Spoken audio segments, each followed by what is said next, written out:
¿Qué tal? ¿Cómo están amigos y amigas de esta comunidad?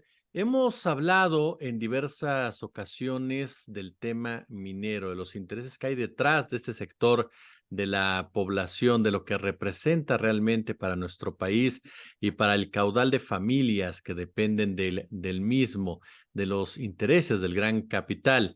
Y voy a platicar sobre este tema más a fondo con una de las principales activistas en la materia, a quien en lo personal admiro y respeto muchísimo, mi querida Cristina Auerbach. ¿Cómo estás? Gracias por acompañarnos. Muchas gracias por la invitación. Aquí un poco almorolados de calor. Oye, Cristina, de entrada yo te preguntaría, ¿por qué esta enorme impunidad? No encuentro otra palabra, tú corrígeme por favor, cuando hablamos de la muerte de los mineros en nuestro país, porque hay casos emblemáticos, por supuesto, como Pasta de Conchos, pero tristemente no es la excepción, sino que es la norma el fallecimiento de mineros y que no se castigue a nadie o a casi nadie por ello. Exactamente, exactamente. Mira, en la región carbonífera tienen 150 años sacando carbón, han muerto más de 3.000 personas, nunca en la historia se ha castigado a nadie. Yo lo explico y además desde los términos que se usan, porque si tú lees los comunicados de la Secretaría del Trabajo, de Economía, de quien sea, hablan de accidentes, como si fueran eventos fortuitos. Y, y nosotros decimos, a ver, si yo voy manejando y atropello a una persona, y todo está en regla, es un accidente, se atravesó. Pero si yo voy manejando, se atraviesa una persona y el carro trae un número de serie que no coincide con la tarjeta de circulación, yo traigo alcohol en la sangre, no es un accidente, es un homicidio imprudencial. Es decir, yo tengo que asumir la responsabilidad por la imprudencia de haber manejado ese auto en esas condiciones. En la minería no pasa eso. En la minería y en la región carbonífera lo que decimos es que somos una zona de sacrificio. Es decir, cómo se explica que en el caso de Pasta de Conchos el Estado asuma la responsabilidad que le corresponde, pero no toca a Grupo México? Los dueños de Pinabete los detuvieron porque tenían deudas pendientes por la concesión, pero no por matar a los 10 de Pinabete.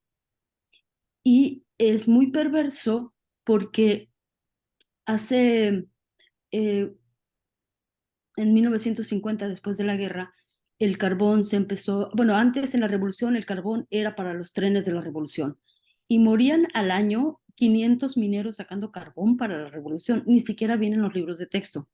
Luego viene el boom del acero y después de la Segunda Guerra Mundial y es cuando surge Altos Hornos de México y todas estas siderúrgicas. Y entonces también se alimenta de este carbón.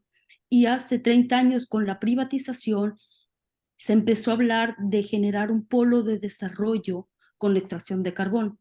Pero resulta que los mineros siguen siendo igual de pobres y solo se enriquecieron. Y no es casual, políticos, regidores, eh, alcaldes. Ahorita la alcaldesa de Musqui, su hermano, tiene contratos con CFE millonarios.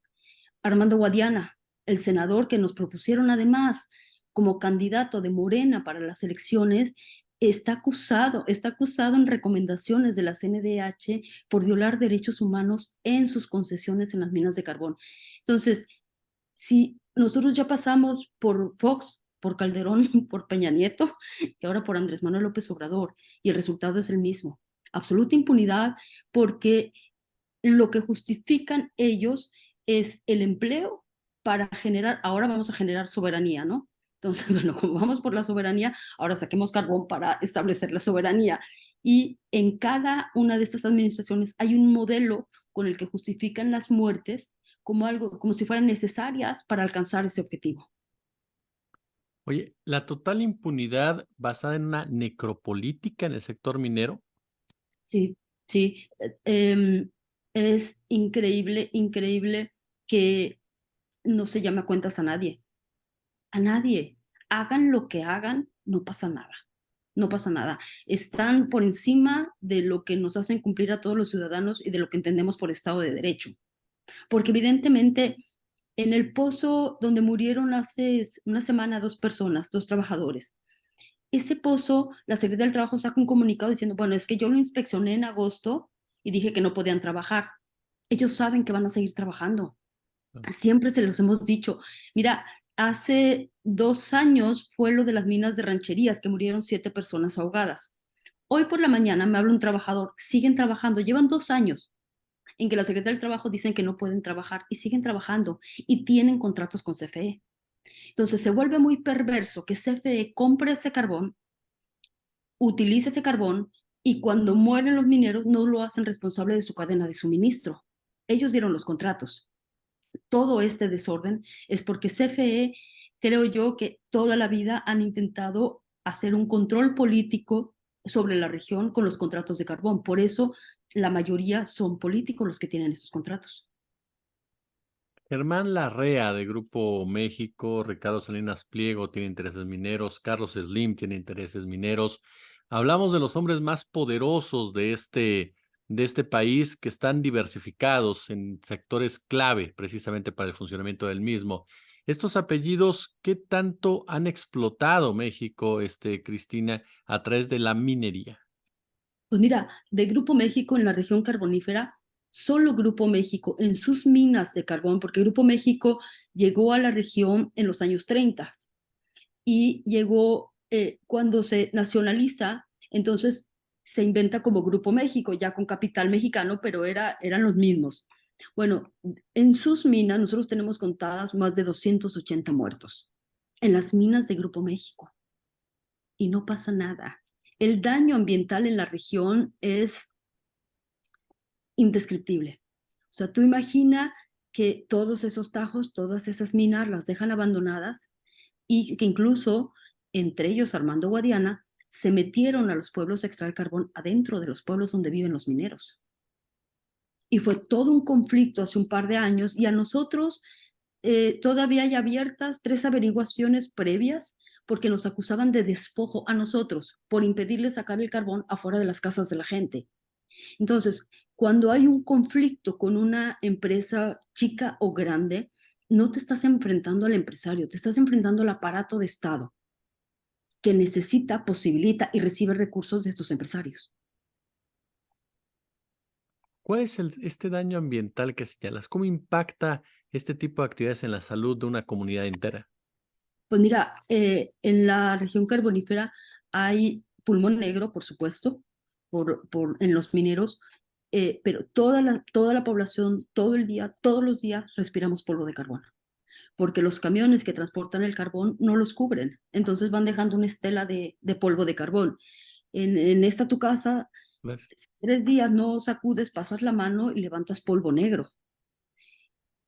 Hay permanentes asmas crónicas, gripas crónicas, incluso hay tuberculosis por el polvo de carbón. Obviamente, el único río importante que tenemos en la región, el río Sabinas, bueno, salen los comunicados de protección civil, sobre todo en Semana Santa, de que la gente no vaya a nadar porque está muy contaminado. ¿Por qué? Porque pusieron minas, pozos y cuevas en torno al río y todos los desechos, incluso la planta lavadora de Armando Guadiana, sus desechos van a dar al río. Entonces, el único río que tenemos está contaminado. Eh, Cuando descapotan, quitan para hacer esa mina a cielo abierto, fracturan el agua que hay abajo de la tierra, pero esa agua se contamina. Esos tajos abiertos, abandonados, se llenan de un agua verdosa de azufre donde los niños se meten a nadar en tiempo de calor. Entonces es un problema brutal el que hay en la región, pero no hay ninguna voluntad y no ha habido en ningún gobierno de solucionarlo. Estos empresarios mencionadas un término muy fuerte, aparato de Estado que va detrás precisamente de ellos. ¿Cómo opera esta relación a través de todos estos años? ¿Cómo opera la relación de estos empresarios con el Estado?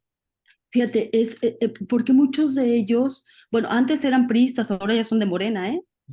O sea, a nosotros no nos llegó la democracia, nos llegó un cambio de razón social en los empresarios. Entonces, antes todos eran priistas. ¿Quiénes son? Por ejemplo, Rogelio Montemayor Seguí, exgobernador acusado del Pemex Gate. Bueno, él tiene minas de carbón ilegales. Armando Guadiana. Sus minas no son ilegales, pero tiene un trato terrible con sus trabajadores y en los ejidos donde está sin remediar ningún daño. Todos estos empresarios, bueno, ya no hablemos de la alcaldesa de Musquis, que su hermano y ella misma tienen empresas de carbón. Todos estos empresarios, obviamente, al estar colocados en los municipios, a nosotros llegaba la policía municipal enviada por ellos. Luego, cuando escalaba el conflicto, entonces era el gobernador del estado el que enviaba a la policía estatal. ¿Por qué? Porque el gobierno del estado recibe dinero del carbón.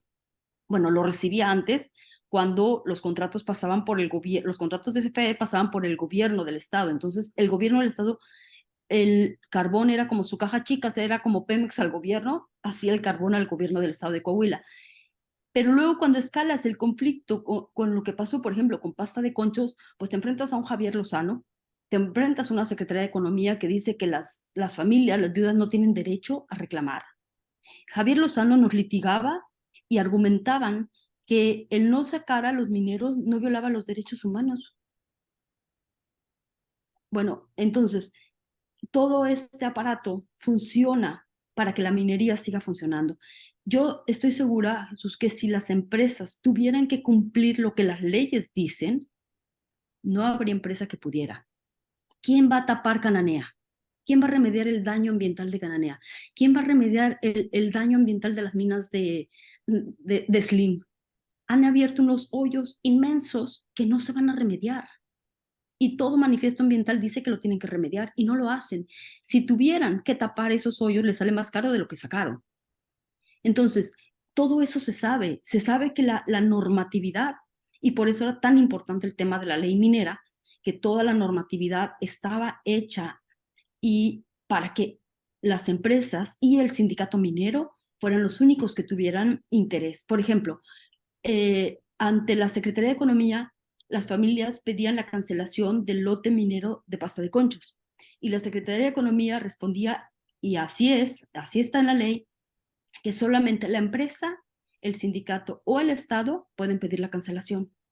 Pues ninguno de los tres lo va a hacer, pero las víctimas no tenían ese derecho. De hecho, no lo tienen. No se cancelan. Si tú te fijas, se castiga porque deben al SAT, se castiga porque eh, dañan el ambiente en el mejor de los casos, pero nunca por las muertes. Nunca por las muertes. ¿Cuál es tu opinión, Cristina, de esta ley minera que se aprobó, de esta reforma que se llevó a cabo? Mira, para nosotros fue muy frustrante porque en la reforma laboral anterior, no la que hizo esta administración, en la anterior, ya venía la prohibición de pozos y cuevas. Y así se aprobó en la Cámara de Diputados. Cuando la pasan a la Cámara de Senadores, ya habían borrado ese párrafo y lo borró Rubén Moreira. Ahora, priista, que está pidiendo que se prohíban los pozos y las cuevas porque son muy peligrosas y Morena no quiere prohibirlos, ¿no? Él había borrado ese párrafo. Cuando las organizaciones hicimos la propuesta para esta reforma a la ley minera, pedíamos la prohibición de pozos y de cuevas. Y fue Adán Augusto el que lo borró. Cuando esa ley sale a las cámaras, ya habían borrado el párrafo otra vez. Entonces, creo que esa ley minera es muy, muy buena eh, para las comunidades. Creo que responde mucho a la angustia, al despojo, a la violencia con la que han actuado contra las comunidades. Pero en el caso de la minería del carbón, creo que ya no hay ley que permita o que debiera permitir seguir funcionando. Después de lo de Pinabete y después ahora de esta muerte hace una semana en un pozo, obviamente van a proponer que se reforme la ley, la norma 032 para minas de carbón. Y yo digo, otra vez, o sea, si no cumplen la anterior, ¿qué te hace creer que van a cumplir esta? Ya estas rancherías, ya están todas las minas que se supone que están restringidas, y la Secretaría del Trabajo dice, ah, bueno, es que yo sí la inspeccioné. Bueno, pero si no te obedecen, ¿qué? Quiere decir que tu sistema no está funcionando. Y ellos lo que nos dicen a nosotros, no es que sí funciona porque yo los estoy inspeccionando bien. Pues no, o sea, el que tú cumplas con el formato y la formalidad de inspección no significa que van a obedecer. Y no obedecen porque no tiene consecuencias. Es decir, si a ti CFE te da un contrato como estos de la semana pasada, tenían un contrato con CFE por 100 millones de pesos. Con 100 millones, Jesús, no te alcanza el dinero para poner una buena mina. Mm. ¿Por qué lo hacen? Porque Andrés Manuel dijo que se iban a dar los contratos a los pequeños productores. En primer lugar, el carbón no se produce, no es café. El carbón se extrae y no son pequeños, no son pequeños. Y entonces dan esos contratos por 100 millones. Si tú violaste las normas, ahora en el caso de lo que va a pasar le van a poner una multa de 3,5 millones de pesos. Lo que hacen es desaparecer esa razón social, se inventan otra, siguen sacando el carbón y ni siquiera esos 3,5 millones pagan. Entonces es como, es un negocio, no invertir en seguridad y tener garantizado que te sigan comprando el carbón como lo hace CFE, pues se vuelve un círculo perverso que no hemos logrado que se rompa y que no hay voluntad ni del presidente ni de nadie para hacer que las cosas cambien. En 2020, cuando estuvo el presidente con Bartlett en la mina Basta de Conchos, se le entregó a Bartlett en la mano una carta de nosotros con las fotos de rancherías, porque yo acababa de estar ahí un par de meses antes, diciendo, esas minas están muy peligrosas, están abajo de un tajo, todo lo que estaba pasando. Nunca nos quiso recibir. Cuando se inundan esas minas y nosotros dijimos, te lo habíamos dicho, dice, no, pero yo no le compro a ellos. ¿Por qué? Porque haz de cuenta, yo, Cristina, tengo el contrato con CFE, pero tú, Jesús, sacas el carbono. Entonces, si pasa algo en la mina, es Jesús el dueño de la mina, pero entonces Cristina se queda con el contrato de carbón. Y Claro. ahorita los de ranchería siguen con el contrato de carbón, entonces pues, no se puede, no se puede, no hay forma. La minería de carbón ha dejado más tragedia a nuestro país que algún tipo de beneficio. Oye. Sí, porque además a mí me parece que, bueno, el carbón de la región se utilizaba para dos cosas. Uno es para las carboeléctricas, que están en Nava y Piedras Negras, son dos carboeléctricas, y para la siderúrgica de Altos Hornos de México, que ahorita está en una situación terrible, terrible. Eh, Esa empresa creo que ya no se va a levantar. Y entonces el carbón que va a las carboeléctricas ahorita ni siquiera les está funcionando porque de las 8 chimeneas hay 2 prendidas. Entonces yo digo, ni te sirve, ni te está alcanzando. Y el carbón, yo siempre digo que el carbón es el mineral que no le gusta que lo saquen porque explota, se inunda, siempre pone resistencia para que lo saquen. Y es muy peligroso para los mineros sacarlo, es muy peligroso el transporte del carbón, porque este año, Jesús, han muerto 7 personas en accidentes porque se voltean los camiones de carbón que traen doble carga, doble remolque y aplastan los carros y la gente muere. Y han muerto 7 este año así y nos mata porque están contaminando de una forma brutal. El carbón ya debe de estar de salida y no se vale que nos digan, bueno, pero es que la India quema más, es que China tiene más. Pues sí, pero yo no vivo ni en China ni en la India, yo vivo en México. Y creo que con 150 años de sacar carbón y con lo que esta región le ha dado al país ya es suficiente. Oye, Cristina, finalmente, las condiciones de los trabajadores. ¿Cuáles son las condiciones del trabajador minero del carbón en México? Es que ese es un tema porque, mira, yo tengo viviendo ahí en la región desde 2009, me fui a vivir a un pequeño pueblo minero y yo los veo, ya son 10 12 años conviviendo con ellos y están igual, o sea, no se nota ninguna diferencia, ninguna. La mitad de los que han muerto después de pasta de conchos ni siquiera estaban registrados en el Seguro Social al momento de morir. Y esto es un indicador bien grave. Y si la mitad no está registrado en el Seguro Social, los informes sobre las enfermedades, fíjate, Coahuila tiene de enfermedades incapacitantes al año más que Monterrey, que la Ciudad de México, es el primer lugar en el país. Por supuesto, el primer lugar en pulmón negro, por supuesto, el primer lugar en problemas de columna y de espalda porque cargan como si fueran animales, rodillas y oídos. Pero todas estas cifras escandalosísimas de la salud de los mineros, resulta que es la mitad porque la otra mitad ni seguro tiene. Y luego todos los niños, todas las mujeres terminan subsidiando a las empresas porque ellas son las que lavan la ropa. Ellas son las que cuidan a los mineros mutilados. Ellas son las que cuidan a los mineros que se enferman. Y no hay ninguna compensación por ese trabajo. Las empresas lo mandan al Seguro Social cuando tiene Seguro Social y se desentiende. Entonces, a mí me parece que eh, hay no solo es como una negligencia, yo de verdad veo muy perverso lo que están haciendo con el tema del carbón, al decirnos que CFE va a ser una empresa líder y que vamos a salvar a CFE y que vamos a alcanzar soberanía, porque digo, hombre, pues si así están haciendo lo del carbón, pues no me imagino cómo está Dos Bocas. Así de simple. Resulta como sospechoso creer que lo demás está bien, cuando algo que tiene remedio y que se puede hacer y que tienen la aprobación de la sociedad para que se haga y que tienen el reclamo que hemos hecho 18 años y no lo quieren hacer. Cristina Auerbach, de verdad, como siempre, mi admiración, mi respeto y honrado de estos minutos para nuestra comunidad, oye. Muchísimas gracias a ustedes. Estoy a sus órdenes.